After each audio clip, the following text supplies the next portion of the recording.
Neve em Paris, fazendo -6. Não nevou no Natal, mas tá nevando dia 4 de janeiro de 2009.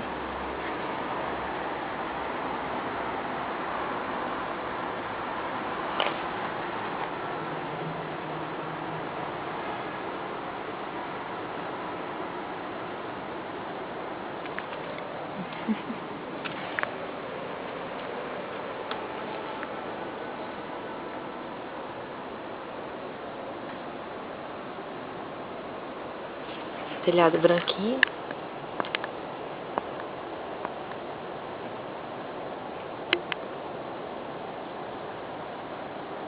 Como é que a gente vai sair assim nesse frio e nessa neve? Tem que ficar em casa mesmo.